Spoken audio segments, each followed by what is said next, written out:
आज मी caramel rice बनवला आहे. त्यासाठी मी 1 वाटी तांदूळ घेतले, पाव वाटी साखर घेतली आणि 1.5 वाटी पाणी घेतले. सगळ्यात अगोदर आपल्याला तांदूळ धुवून घ्यायचे. नंतर कुकरमध्ये साखर टाकून आपल्याला त्याचं कॅरमल तयार करून घ्यायचं, म्हणजे साखर वितळवून घ्यायची. नंतर ते 1.5 वाटी पाणी टाकायचं, अर्ध्या लिंबाचा रस टाकायचा, 2 चमचे तेल, चवीनुसार मीठ टाकायचं आणि धुतलेले तांदूळ टाकायचे. सगळं मिक्स करायचं आणि कुकरच्या 3 शिट्ट्या घ्यायच्या.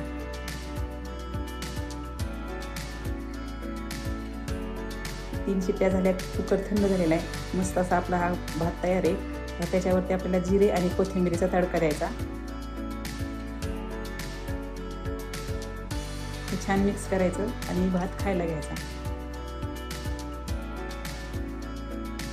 वाटीने आपल्याला हा भात प्लेटमध्ये काढायचा, त्याच्यावरती काजू ठेवायचे आणि थोडंसं आपलं साजूक तूप टाकायचं.